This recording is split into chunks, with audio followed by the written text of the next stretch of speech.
Dobrý den, jmenuji se Jana Kamišová a jsem lékařkou na interní klinice Fakultní nemocnice Královské Vinohrady v Praze. Společně s kolegyní se v rámci našeho metabolického centra zhruba rok staráme o pacienty s dědičným metabolickým onemocněním zvaným fenylketonurie. Úzce spolupracujeme s klinikou dětí a dorostu a od paní doktorky Tyčové postupně přibíráme všechny dospělé pacienty. Naše ambulance je tak jedinou v České republice a dle trendů také jednou z prvních v Evropě. O naše pacienty se staráme komplexně, zajímá nás jedna komplikace spojené s jejich základní diagnózou, tak i civilizační onemocnění spojené s věkem. Fenylketonurie, neboli ve zkratce PKU, je dědičné metabolické onemocnění, které je charakterizováno poruchou enzymu fenylalanin hydroxylázy, která metabolizuje aminokyselinu fenylalanin na jinou aminokyselinu tyrozin. Aminokyselina fenylalanin je obsažena v molekulách bílkovin všech živočišných a rostlinných organismů. Neléčená choroba vede k hromadění aminokyseliny fenylalaninu v krvi. Jeho vysoké hladiny mohou být toxické zejména pro centrální nervovou soustavu a mozek, a to zejména v období dospívání a dětského vývoje. Neléčená choroba vede k hromadění aminokyseliny fenylalaninu v krvi. Jeho vysoké hladiny jsou toxické zejména pro mozkovou tkáň, a to v období dětského vývoje. PKU je autozomálně recesivně dědičné onemocnění, což znamená, že aby dítě mělo fenylketonurii, musí zdědit tuto vlohu od obou rodičů. Může se stát, že se narodí i rodičům, kteří fenylketonurii nemají a jsou pouze přenašeči této vlohy. Riziko narození potomka s PKU je potom 25%. K diagnostice novorozenců s PKU dochází i hned po porodu, a to pomocí screeningových kartiček, kdy se od novorozenců odebírá kapka krve z jejich patičky. Následně dochází k měření hladiny tyrozinu a fenylalaninu v této kapce krve. V České republice se testují ze zákona všichni novorozenci od roku 1975. Na základě podezření na PKU se provádí ještě další diagnostické testy a tato nemoc je těmito testy buď vyloučena nebo potvrzena. Pokud se potvrdí, že dané dítě má PKU, okamžitě se začíná se speciální dietní léčbou. Podstatou celoživotní léčby pacientů s fenylketonurií je dodržování speciální nízkobílkovinné diety, pravidelná suplementace preparáty vhodnými pro pacienty s PKU a pravidelné kontroly hladin fenylalaninu v krvi. Pokud pacient dodržuje všechny tyto zásady, může vést plnohodnotný život. Speciální dieta, kterou musí pacient dodržovat, je založena na omezení příjmu bílkovin a potravin, které obsahují fenylalanin. Tělo přirozeně potřebuje i ostatní aminokyseliny ke svému růstu a vývoji. Tyto aminokyseliny jsou obsaženy v preparátech speciálně určených pro pacienty s fenylketonurií a neobsahují fenylalanin. Speciální preparáty určené pro pacienty s PKU obsahují kromě důležitých bílkovin také minerály, stopové prvky a jsou zdrojem energie pro pacienty. Preparáty jsou většinou zprostředkovány metabolickým centrem, kde je pacient sledován, a jejich množství většinou určuje nutriční specialista na základě celkového propočtu jídelníčku a energetického příjmu. Mezi zcela nevhodné potraviny pro pacienty s PKU patří všechny potraviny obsahující vysoké množství bílkovin. Je to především maso a masné výrobky, uzeniny, sojové výrobky, mouka a pečivo, mléčné výrobky a mléko samotné. Také je potřeba se vyhýbat nápojům a potravinám obsahující umělé sladido aspartam, protože to obsahuje vysoké množství fenylalaninu. Vzhledem k tomu, že v současnosti je většina dětí s PKU diagnostikována ve velmi brzkém věku a terapie a léčba dietou je zahájena velmi brzo po narození, mají většinou šanci na plnohodnotný život. Při důsledném dodržování diety a přísunu aminokyselinových preparátů je velká šance, že budou pacienti s fenylketonurií k nerozeznání od svých vrstevníků, mohou vystudovat školy, cestovat, sportovat a žít plnohodnotný život, včetně založení rodiny. A teď se pojďme podívat na pár receptů, které jsou vhodné pro pacienty s fenylketonurií.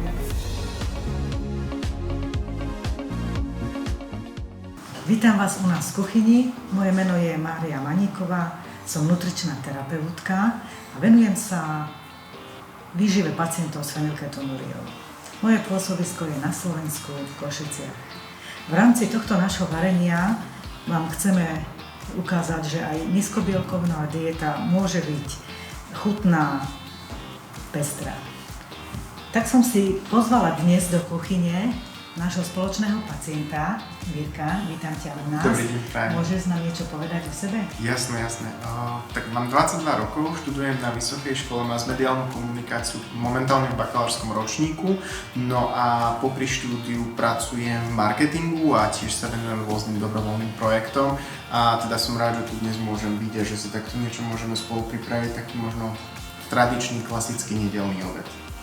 Áno, tak dnes budeme pripravať tak, ako si povedal, tradičný PKU nedeľný obed a budú to zemiakové lokše, dusená červená kapusta a jackfruit na paprike.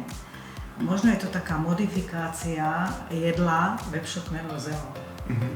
Najprv si pripravíme zemiakové lokše a na 2 porcie budeme potrebovať zemiaky, ktoré si vopred uvaríme v šupke a potrebujeme, aby boli studené, nízkobielkovinová múka, soľ a na potretie potrebujeme maslo. Najprv si nastrúhame zemiaky, poprosím ťa, Mirko. Dobre, idem Na na to. jemnom strúhadle. Kto nemá strúhadlo, môže na jemno pretlačiť. Je to v poriadku, super. Ty si už niekedy doma pripravoval takéto lokše? Priznám sa, že nie. Ja sám ešte vôbec, mamina mi ich takto pripravovala, keď som bol menší, vždy mi hovorila, že to je taký rýchly a jednoduchý recept, že to ani netreba veľa ingrediencií, ale priznám sa, že ja keď, tak si skôr robím také tie zemiakové plácky, také tie typické slovenské, takže to sa snažím robiť, ale uvidím, ako toto bude chutiť, určite sa na to teším. Cesto sme si spracovali, urobili sme si valček, nakrajali na kúsky a teraz každý jeden kúsok rozvalkáme na placku o hrúbke asi 2 mm. To som sa akurát chcel spýtať, že na aké hrúbke. No a tam sa to vlastne potom asi pravdepodobne robí na panvici. Robí sa na panvici, na suchej. Na suchej, to som tiež, že či na masle alebo na oleji. Nie, úplne na sucho.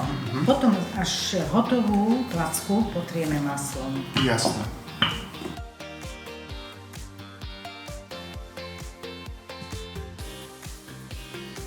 Kým nám zmeknú lokše, pripravíme si dusenú červenú kapustu. Na 2 porcie budeme potrebovať červenú kapustu dusenú, olej, cibulu, trošku soli, cukor na karamelizovanie.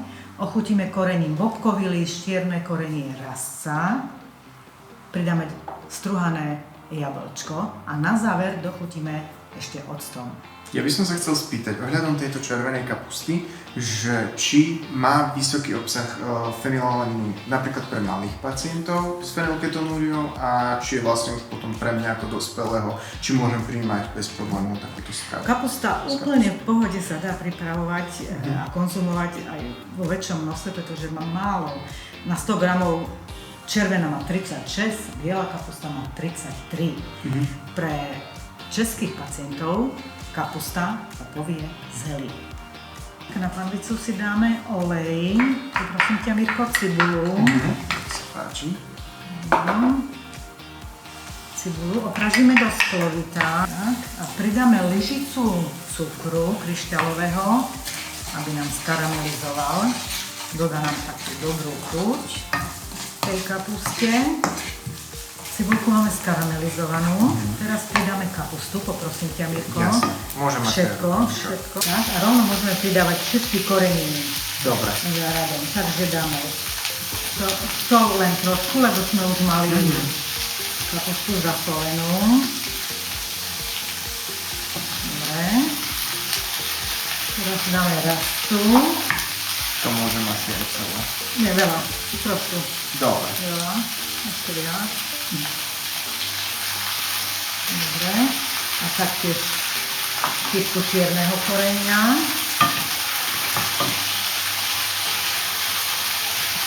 Dobre. A na záver pridáme jablčko. Nastrúhané na jemno.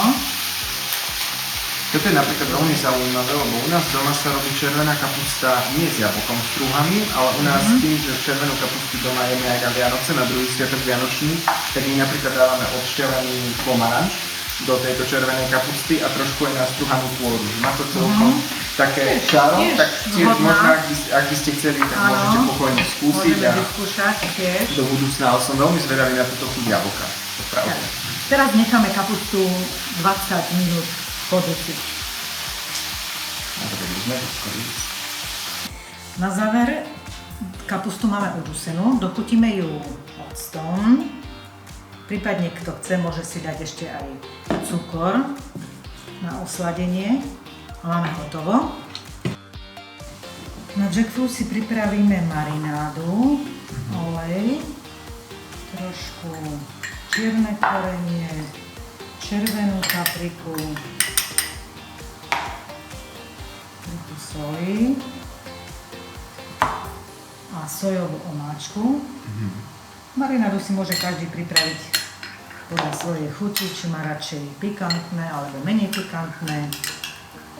Mňa by možno zaujímalo, a teda určite aj niektorých, ktorí nepoznajú jackfruit, ja jackfruit teda poznám, ale možno kebyže poviete, priblížite, že čo konkrétne to je a či je vhodné pre pacientov s fenylketonúriou.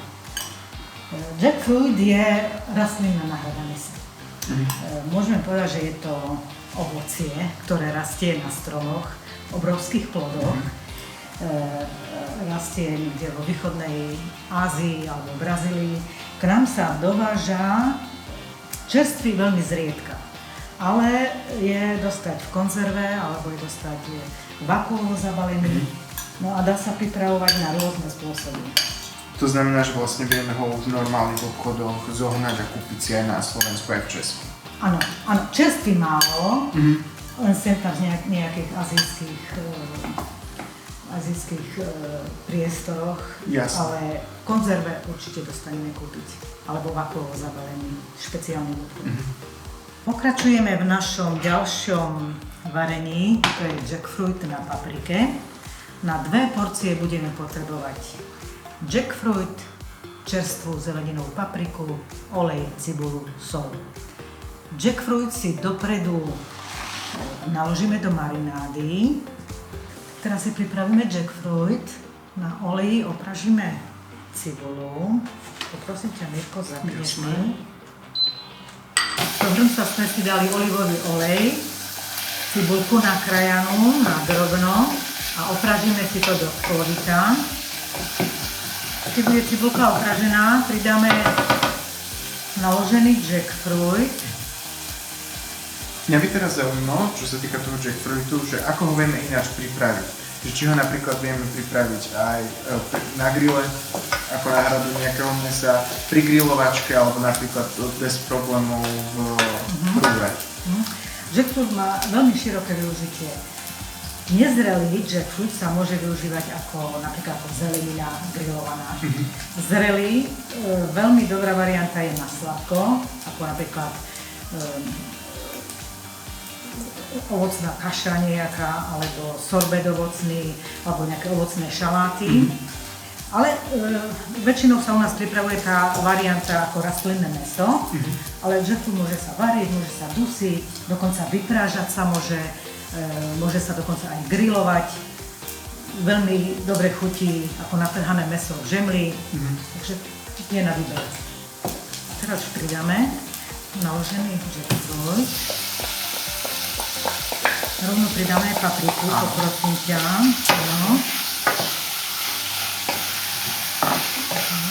Trošku ešte osolíme kvôli paprike. Podlej trošku, môžeš. Dobre, taký. Tak, a budeme dusiť 10-15 minút. Úplne bude stačiť. Tak obed máme hotový, áno, tak si môžeme naservírovať. Dobre. Poprosím, Mirko. Snáď to tu nejako nezašpiním, ako ja väčšinou zvyknem bývať v šikovnej kuchyni mojej. Vonia tu výborne. Vonia to výborne. Mňa by možno ešte zaujímalo, že aké to má teda finálne hodnoty pre fenylketonurikol, aj kapusta, aj lokše, ktoré tu môžeme vidieť a vlastne jackfruit s paprikou. Áno, tak tieto 3 lokše, čo tu vidíme, tak majú 160 mg fenylalaninu. Dusená červená kapusta zhruba 200 g by mala byť. Tá má nejaké 71 mg fenylalaninu a jackfruit zhruba tých 100-120 gramov, tak ten by mal okolo 140 mg. Tak ak to všetko spolu spočítame, celý tento obed bude mať 370 mg fenylalaninu. Prosím, ochutnaj, či ti to bude chutiť. No, idem na to. Hneď ako prvý vyskúšam lokšu. Keďže som to takéto ešte nízkobielkovinové nemal. Chutí výborne. To maslo je super. Som rada. Je cítiť, že to nie je akože nejaké umelé, že by to bola nejaká umelina, ako niektoré možno tie potraviny fenylketonurici poznajú, že sú také skôr viac dlhé, takže to je úplne super. Idem skúsiť ten jackfruit. Základom týchto lokší je nedať veľa múky, lebo inak budú tvrdé. Čiže viac zemiakov, menej múky. A tak to viem, že to aj akože celkovo ľudia s týmto majú problém, že aj keď klasické lokše robia, tak dajú veľa múky a už je to potom tvrdé. Jackfruit je výborný. Tak, Výborný. No, kapusta.